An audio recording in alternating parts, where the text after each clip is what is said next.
Somewhere in the vastness of the known universe, in a backyard on Maple Street, a tiny hero was preparing for the most important mission of all time.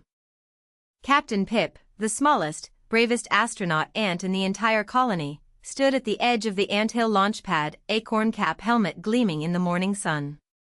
Today was the day. Today, Pip would explore the universe. Mission Control, also known as Pip's best friend, watched nervously from the tunnel entrance. "Are you sure about this, Captain? The Oak Tree Galaxy is very far away." Pip just grinned. "That's why I'm going." With 6 little legs pumping as fast as they could go, Captain Pip blasted off across the great green expanse, a lawn so vast and wild, it might as well have been a galaxy of its own. Every blade of grass was a towering skyscraper. Every dewdrop, a shining star. Then, disaster. A giant rolled through the cosmos. Thump, thump, thump. Pip dove behind a pebble as an enormous sneaker the size of a spaceship thundered past, shaking the very ground of the universe. That was close.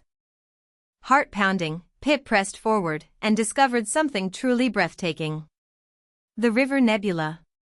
A shimmering stream of water wound between smooth moon rocks, sparkling like 1,000 fireflies. "Magnificent," Pip whispered, eyes wide with wonder. But the River Nebula had a guardian. A large, round beetle, armored like a space station, blocked the only crossing.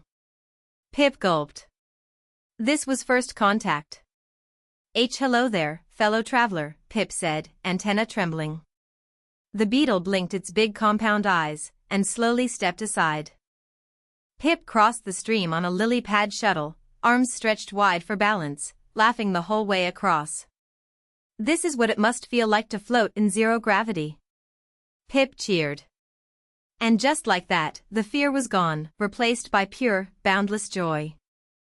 At last, Pip reached the Oak Tree Galaxy, an ancient, towering giant whose roots spread across the cosmos like the arms of a constellation. Acorns lay scattered like asteroids. Pip climbed the highest root and looked out at the whole backyard universe, and felt very, very small. A cold wind swept through the galaxy. The sky turned dark.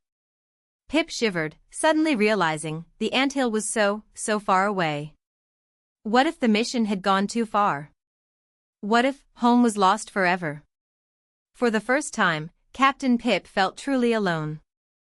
Then, a tiny light blinked in the distance. Blink. Blink.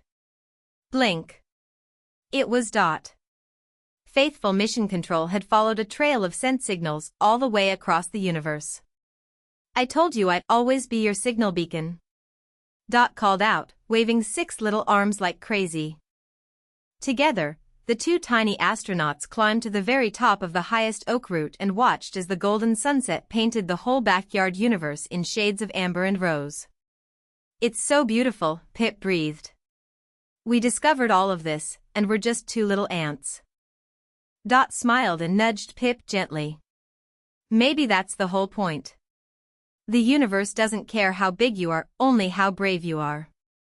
Pip looked up at the first star appearing in the evening sky and made a silent promise: the adventure wasn't over. It was only just beginning.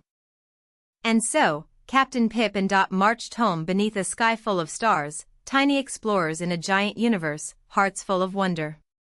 Because the greatest discoveries don't always require a rocket ship. Sometimes, all you need is a backyard and the courage to explore it.